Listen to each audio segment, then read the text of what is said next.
we're going to perform the procedure. But first, equipment needed for this procedure are a stethoscope, a pencil or a skin marker, and a centimeter ruler. First is we're going to assemble all the equipment needed and explain the procedure to our client, why is it necessary, and how, so that we can get the cooperation of our client. So Miss, today I'm going to perform a thorax and lung assessment to you. And then we're going to wash our hands and observe other appropriate infection control procedure, and also provide privacy to our client. In women, drape the anterior chest when it is not being examined.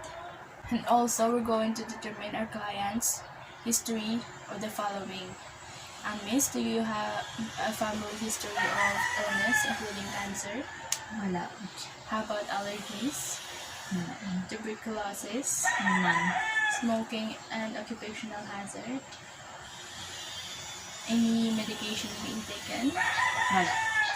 Current problems such as swelling, coughs, and wheezing pain? Okay, now let's proceed to the assessment of the posterior thorax. First is we're going to inspect the shape and symmetry of the thorax from the posterior lateral views, compare the anterior-posterior diameter to the transverse diameter. Yes, I'm just gonna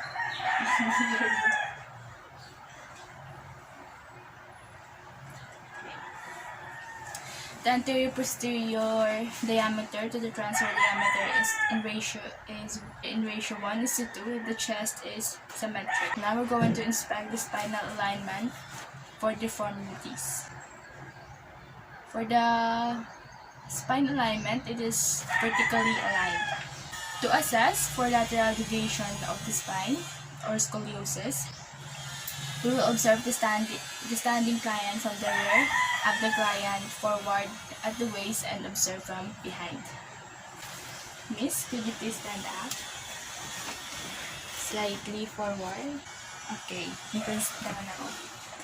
The spinal column of our client is straight, right and left shoulder and hips are at the same height. And we're going to palpate the posterior thorax. For clients who have no respiratory complaints, rapidly assess the temperature and integrity of all chest skin. For clients who do have respiratory complaints, palpate all chest areas for bulges, tenderness, or abdominal movements, and avoid depalpation for painful areas, especially if a fractured rib is suspected. Now I'm just going to palpate the posterior thorax. Okay. Now, the skin of our client is intact and in uniform temperature. Now we're going to palpate the posterior chest for respiratory excursion. When doing this, we're going to place the palms of both our hands over the lower thorax with our thumb adjacent to the spine and our forefingers stretch laterally as the client to take a deep breath while we observe the movement of our hands and a lag and movement to the lower thorax. Just like this. So, our client is in full and symmetric chest expansion, and our client is in full and symmetric chest expansion. Now we're going to palpate the chest for vocal or tactile firmness. We're going to place the palmar surface of our fingertips onto the lower aspects of our hands, our closed fist in the posterior chest starting near the apex of the lungs. Then we're going to ask our client to repeat such words as blue moon or 1, 2, 3.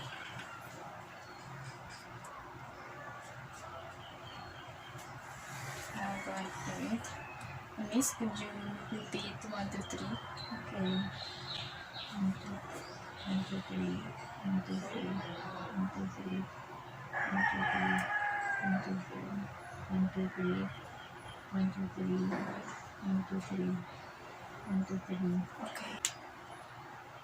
So the bilateral symmetry of vocal femitoes is heard most clearly to the apex of the lungs, and now we're going to percuss the thorax. Going to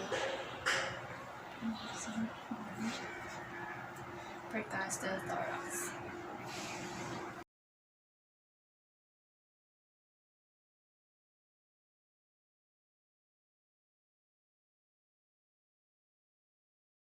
So lower point of resonance is at the diaphragm at the level of 8 to 10 rib posteriorly. We're going to percuss the diaphragmatic exertion. Diaphragm is usually higher on the right side. Excursion is 3 to 5 cm bilaterally. Now we're going to auscultate the chest using the flattest diaphragm of the stethoscope, of our stethoscope.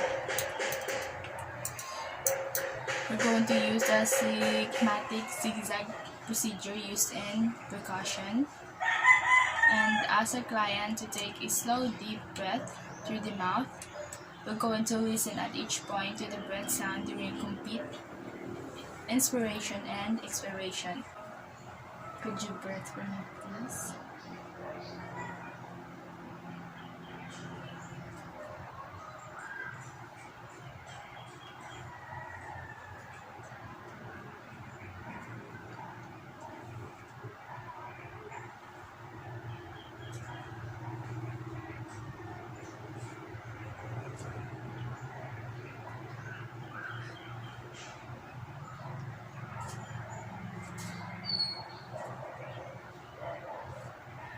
Okay. And then we will compare the findings at each point with the corresponding point on the opposite side of the chest. Now let's proceed to the assessment of the anterior thorax. First, we're going to inspect the breathing pattern of our patient. Could you please breathe? Inhale. Okay. So, it is a normal findings. It is quiet, rhythmic, and effortless respiration. Then we are going to inspect the costal angle and the angle at which the ribs enter the spine. Costal angle is less than 90 degrees and the ribs insert into the spine approximately at 45-degree angle. Then we're going to palpate the anterior chest.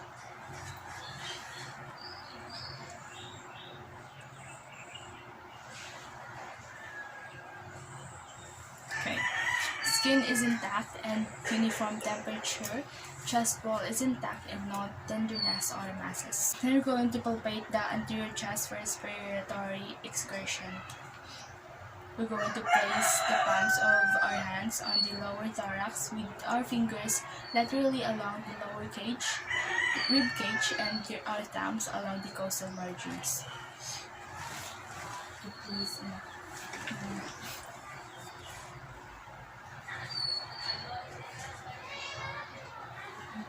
and ask our client to take a deep breath while we observe the movement of our hands. Could you please take a deep breath for me? Okay.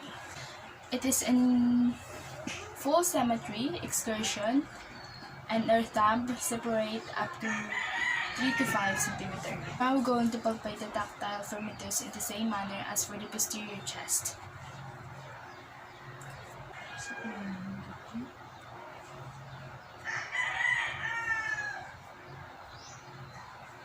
So,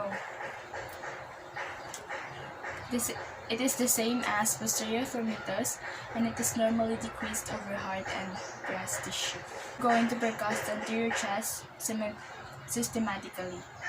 We're going to begin above the clavicle in the supraclavicular space and proceed downward to the diaphragm.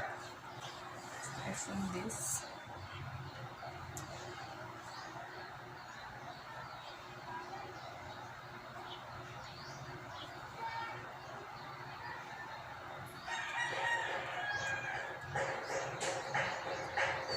So, as percussion notes resonate down to the 6th rib at the level of the diaphragm, but are flat over areas of heavy muscle and bone, dull on areas over the heart and the liver, and tympanic over the underlying stomach. We're going to auscultate the trachea.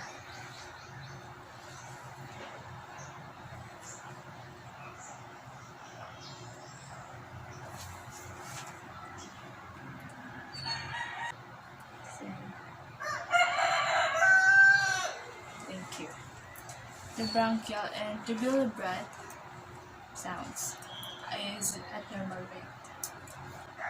Then we're going to auscultate the anterior chest. We will use the sequence used in percussion, beginning over the bronchi between the sternum and the clavicle.